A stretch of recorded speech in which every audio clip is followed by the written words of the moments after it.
So level one is health, wealth, and relationship. And pretty much everything can be bundled under these three levels. Top level, level one. Every really thing worth being in falls under health, wealth, or relationship for the most part. So health is look younger, live longer, feel better, be fitter, feel stronger, have more energy, be skinny, and everything that falls in the cracks between that. Wealth is how to save more of your existing wealth or how to acquire new wealth that you don't yet have but you deserve to have or feel like you deserve to have. And relationships are things that, what can you do to enhance your interactions with friends, parents, children, spouses, potential spouses, bosses, and co-workers. Almost anything I see out there in the market that's worth owning falls under health, wealth, or relationships. So that's why we call that level one. Now, if we wanted to break down some of these level twos, like let's break down all three. So level two for health could be nutrition, fitness, mental health, and disease, and how that relates to health. Those are my 4 level twos that fall underneath health. Yours might be slightly different, but I hope you understand here the exercise is this. We take the very, very general health, and we say, what's some majorly broad categories that would fall under the umbrella of health? And for me, it's nutrition, fitness, mental health, and disease. And then we say, okay, level 2 for wealth, business, investing, finance.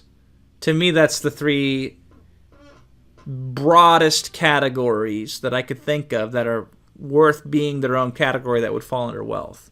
For relationships, it's dating, marriage, social, parenting. So those are my level 2s for each of these 3 level 1 areas, which are relationships, wealth, and health. So now you start saying, okay, level 2 is great, but it's still too broad, so now we got to break down level 3. I'm not going to break down all the level 3s, but I'll give you one specific example to show you how you can continue down this path yourself for whatever you choose. So let's use the example of wealth again. If we said that on the 3 levels, business, investing, and finance, those are level 2s, let's break down investing to a level 3. So investing in what? It could be stocks, real estate, business, currency. So like gold, silver, stuff like that, right? Now we're into level 3. So you see how I did that here? Level 1's wealth. Level 2 is the general categories that fall directly under wealth. And then level 3 are specific areas of focus related to those general categories in level 2. So stocks, real estate, business, and currency. So now we want to go to level 4. So level 4, continuing with this example, can be, well, wealth is level 1, investing was a level 2, real estate is a facet, so it's a level 3, and now to get a little bit more specific, we could say what type of real estate: residential, commercial, rentals, REOs, no money down real estate, right? And again, me personally, I feel these are level 4s. You might think slightly differently, and that's okay. It's less about being specific and accurate because there is no real specific and accurate answer here. But we just use this to help us organize and divvy up the market to start really looking in and focusing on what we want to be number 1 at. So now we have our options in level 4. Let's break it down one more level, though. Level 5. So from wealth, level 2 would be something like investing. Level 3 could be real estate. Level 4 could be rentals, specifically in real estate. And now we talk about single family, attached housing, apartments, new construction. So I did a little bit of research to help me codify for each of these different level 1, 2, 3, 4s, and 5s by going out there and looking and seeing what other things are categorized already. What is Amazon considering categories? What is ClickBank considering categories? What are the different forums out there and how do they divvy up different categories? What are things that are major enough that they deserve their own complete focus on? That could be their own totally flagship product type of ideas.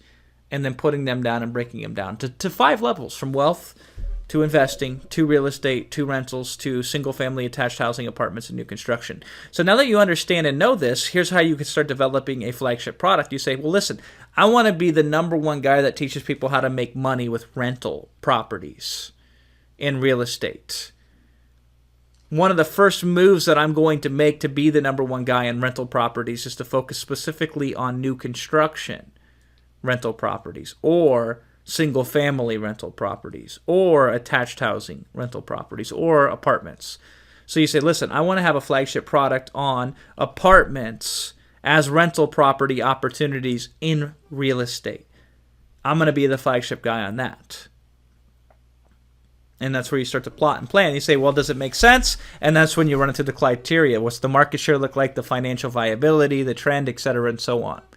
we want to break it down, and we want to think about owning a level 4 category through the vehicle of a level 5 specificness.